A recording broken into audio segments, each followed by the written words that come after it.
We continue in Psalm 88 with verse 3. For my soul had had enough troubles, and my life has drawn near to Sheol. For my soul, my mind, my intellect, and my will are full of troubles. The word rendered as enough or full means to satiate or saturate with something like food, with as much as could be ingested, or a misfortune endured. His mind could sustain no more. He had reached the ultimate point of endurance. He had no power to absorb any more. The Hebrew word for life used here is the word kali, and is the masculine plural form of the word life, the same as it is used in Genesis 2:7, 3:14, 17, 6:17, and 7:15. Applicable to human life. Plural life is what separates us from the animal kingdom. They have only one life.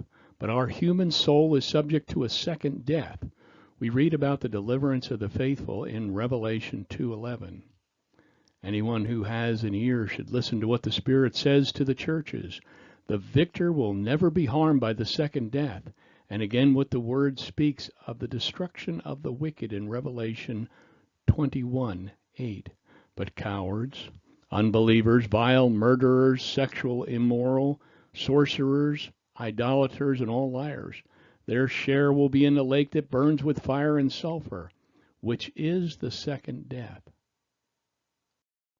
Trials and troubles are frequent conditioning tools that God uses, and yes, we read in the book of Job that Satan himself is little more useful than just a useful tool, and is often presented as an instrument in God's toolbox for God's use in perfecting righteousness among the Lord's children.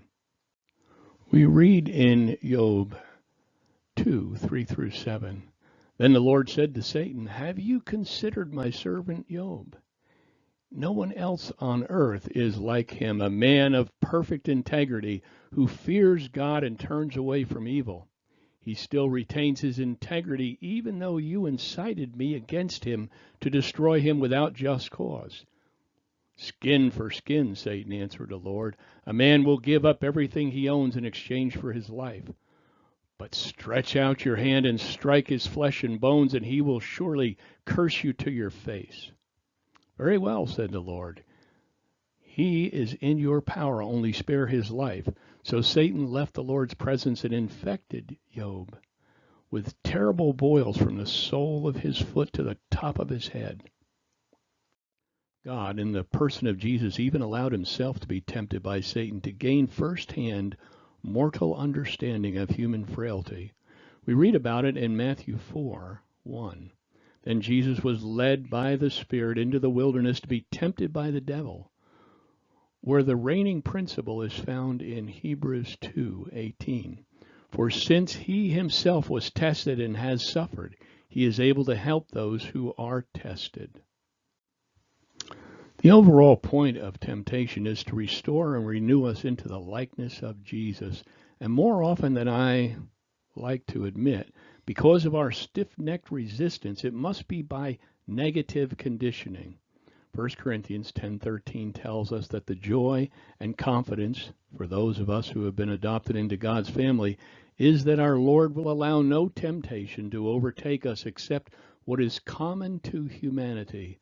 God is faithful, and he will not allow us to be tempted beyond what we are able to bear.